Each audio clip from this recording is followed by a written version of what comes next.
Hello there and welcome back to some more silly car showdown today. Now we are taking a look at the Triumph TR6. This car was requested by Twitch Fox and this one is pretty interesting. The Triumph TR6, a car which I don't know all that much about. I believe it has a 2.5 litre 6-cylinder engine. One of the more successful of the Triumph sports cars, one of the more well-regarded ones. Of course, it was later replaced by the TR7, which is not so well regarded. Anyways, today it's not going to be keeping that stock engine. It's probably going to be getting chucked out, and it's going to be getting some major upgrades so it can take on the course. In terms of engine swaps, our choice are the 3.2 litre inline 6, 6.2 litre V8, or the Turbo Rally. Now, the V8 is tempting. The 6-cylinder is more tempting, though, because we have actually had the taxi go around earlier with that, so I think we're going to go for the inline 6. We'll see how well this does. With slightly less power, doesn't really need a whole lot of power. I mean, at the end of the day, it's a Triumph. You know, it hasn't got much in the way of power or so on to begin with, so we'll remove the bumpers because it looks kind of cool without them, and we have a hell of a lot of tyre compounds. We have the vintage tyre compound, which we won't go for, just to double check on that, just to make sure, because sometimes the Horizon tyres are actually sports tyres. It's weird. 225s on the front and 265s on the rear. Jesus, okay. I've got to admit, I was not expecting tyres that big on the Triumph, but hey, there you go. A little bit of a surprise there. Of course, we're going to want the gearbox, going to want the driveline, get the differential, A77 PI. I think the PI wise is probably going to be mid S1 classes. Pretty much everything I've driven recently has been. Did the PI just shoot up when I did suspension, or was it brakes? Something it shot up at. Roll cage gives us a rather silly looking roll cage, but we'll go with it. S1808. Right, time to start adding the power. Let's see if the PI is going to start shooting up, or if it's... okay, that's about average. I'm somewhat confident then. If the PI sort of starts dropping drastically, that's when we know we're going to start having issues. But I think because of the tyre size on this, we might be alright. Although that being said, yeah, PI is starting to come down. We'll leave the intercool out of it if it's going to drop PI, and oil and cooling is also going to drop PI, so we'll leave that. And, yep, S1863, 718 horsepower, 519 foot-pound torque, 2,037 pounds of weight, very light. 3.9 seconds to 60, top speed 214 miles per hour. Yeah, pretty good statistics across the board for the TR6, and with its sort of bigger than I expected rear tyres, this one could actually turn out to be a rather good sleeper hit. Of course, there's only one way to find out how good it does, and that's by taking it to our Edinburgh track, which I'm hoping I pack some warm clothes for, because the roof doesn't come up. So, here we are at our Edinburgh track, ready to give the Triumph TR6 5 laps to set the best time it possibly can. Our current leader is the Ferrari FX8K, that sets time of 134.196. This car unlikely to beat that.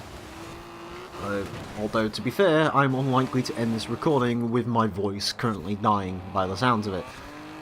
The joys of doing this. It's a hobby. Anyways, yeah, Triumph TR6. Let's see what it does. I do have some confidence in this one. I do hate to say it. I actually did drive this one around a little bit, and I actually kind of like it. Although I do have to admit I was being silly with it. I used it for some drift zones, and it seems to have done relatively well for that, so I don't know what that bodes like for the actual car itself. So far it feels pretty lightweight though, which is good. Well, obviously it's lightweight, but it actually feels it, which is interesting. Speed is average, as everything else has been in the last few recording sessions by the looks of it. Although I think part of that is down to the gearbox. It seems to be quite a long set of gears, which might not bode so well for this car just because it is turbocharged, which means the turbo isn't quite kicking in where it should be. Or rather, that might mean the turbo is off boost for a little bit, so. But the suspension feels a little bit like the Eldorado, it has to be said, in that it sort of feels a little bit soft in places. It does like to have a little bit of a fidget around, but other than that it seems pretty solid. I did actually snag that checkpoint, just about. 151.9, you know, first opening gambit. About what you'd expect from a rear-wheel drive sports car, really. We're not expecting massive things from this. In terms of a prediction, I don't really know. If I can beat the Gremlin with it, I'll be quite happy. We've had quite a few British sports cars of the older generation, stuff like the MGB, but it's kind of this will not be anywhere near the MGB. In fact, some Phillies already has beaten it. Although if I drive it like a mongrel like that, it probably will go back down there. I can't just remember where the MGB is. I'm sort of looking around. Alpha Julia TZ2, I mean, it's not far off it on its opening lap, so it'll probably beat that. They actually had the same inline 6 in it as well, come to think of it. Pretty similar weight figures as well. I think that was running smaller tyres, though. Could be wrong on that. Yeah, the 240Z, 149. If it can get up there, I will be impressed. I don't think it will, though. It doesn't seem to handle quite as well as the Datsun did. It's a little bit floaty, it has to be said. A little bit sort of weird. Not quite what I would want.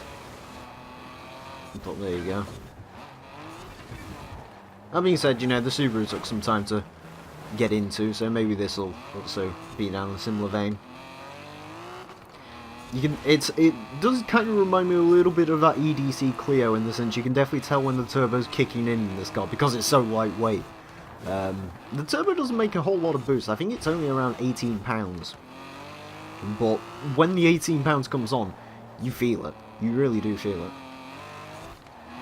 Right, this lap also was a bit of a dud because we smacked into the wall coming out of the tunnel. Right. Let's see what we can do on this lap, if we can make anything stick together a little bit better. Smash into some bins.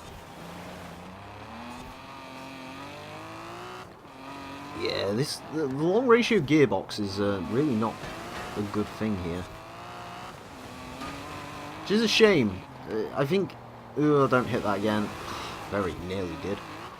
Yeah, it sort of got some coasting understeer, it has to be said. Lift off understeer.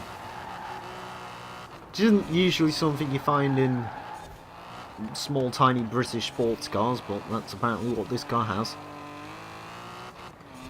Straight line speed, again, I think we last assessed this as average, and yep, average.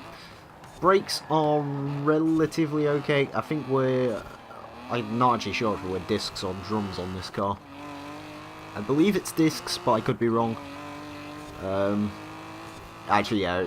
I think on cars where the wheels don't restrict them, they become discs, but on stuff like your old F1 cars, they stay drums.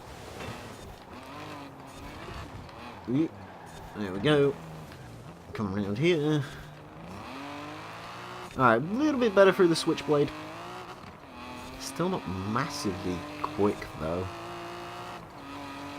I just noticed something that slightly irritates me about this car, sort of the way the boot lining just sort of flakes up at either side. It's a little bit awkward.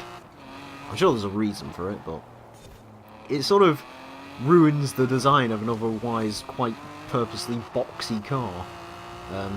You can definitely tell sort of 149 911. That will, that puts it not too bad. It means it beats the Morris Turbo Travel, which, let's be fair, it probably should. I mean, to be fair, the Turbo Travel was actually a really good car. This, I don't know, average-ish, really. It's nothing to write home about, it has to be said. Holy crap. I'm kind of glad I didn't put the V8 in this, because I think the V8 would have overpowered this and it would have killed it. But this inline 6 seems to be a little bit better for it. That being said, though, the lack of... With the way the turbos and stuff works, maybe the higher torque of the V8 would have been better. I have no doubt the car would have been quicker in a straight line if it could get the power down. However, that is a very strong if. A very, very strong if. As I just realised, this car has the tiniest little exhaust pipes in the world. Bless it. Although I do have to admit, the fact that one of them is sort of slightly raised compared to the other one does bother me a fair bit, so... That's an issue. Anyways.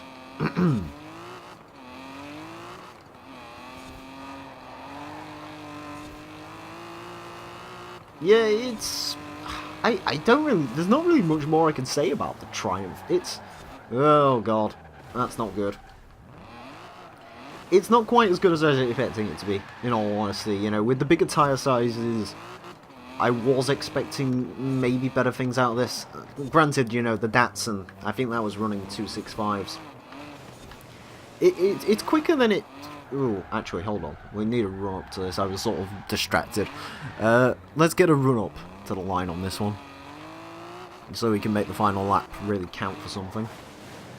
In case you're wondering, coming all the way back here, it doesn't really give the car any more of an advantage, considering it would have been going quicker anyway, so...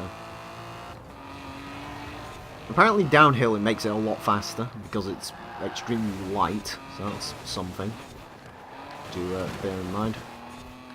Kill some bins.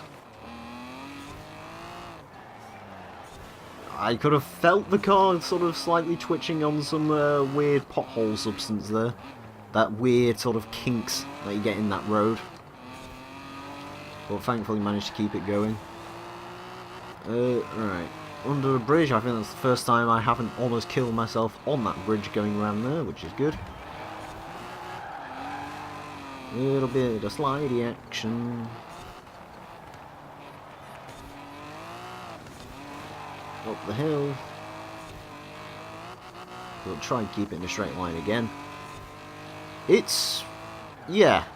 It's kind of a hard one to explain, really. It's okay, but it's not great. It's average. It is very average to drive. I mean, it's a little bit twitchy. It doesn't grip quite as well as maybe I'd want it to, but then again, it's only got 205s at the front, so that's going to give you some understeer. 265s at the rear, while they're bigger tyres than you'd expect from this sort of car, you're still pushing 700 horsepower through them. They're still going to struggle. Weigh as little as it does also isn't a good advantage. I mean, you know, some lightweight cars do alright, stuff like your Ferraris and stuff, but for something like this, for something that's sort of small, British and old, you know, the small tyres combined with the low amount of weight means there really isn't anything to push the car to the ground and keep it there, so it does make a bit of an issue. That being said, though, holy crap on a stick.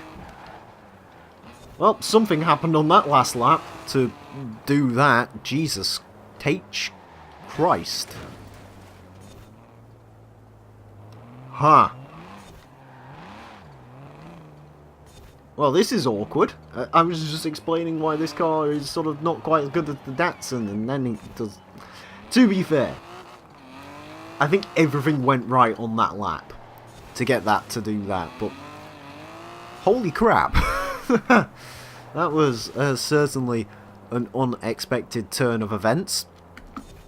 With that unexpected turn of events, the Triumph TR6 goes into 27th place. Yeah, it goes in between the Lotus Carlton and the Nissan 4Rotor SX. Both of which are better and faster. But for whatever reason, the Triumph on that last lap managed to pull it out of the bag. Yeah, I'm so confused by that. I mean, it beats the Taxi, beats the Limo, RB Fastback Mustang. Probably shouldn't, but it does. So, yeah, I mean, power to weight ratio wise, I guess you can make the argument it's up there. I mean, I think it is much lighter than the 240SX was.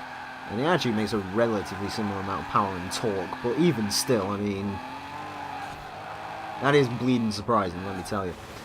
Anyways, if you want to surprise me with something, or if you just want to request a car, you can do so down below in the comment section. Alternatively, you can join my Discord server, link in the description below, and request cars in the request chat, which is the best place to do it, because it allows me to keep everything nice and concentrated in one place. But if you want to request in the comment section, there's no issue with that. Other than that, thank you all very much for watching, and until next time, a farewell.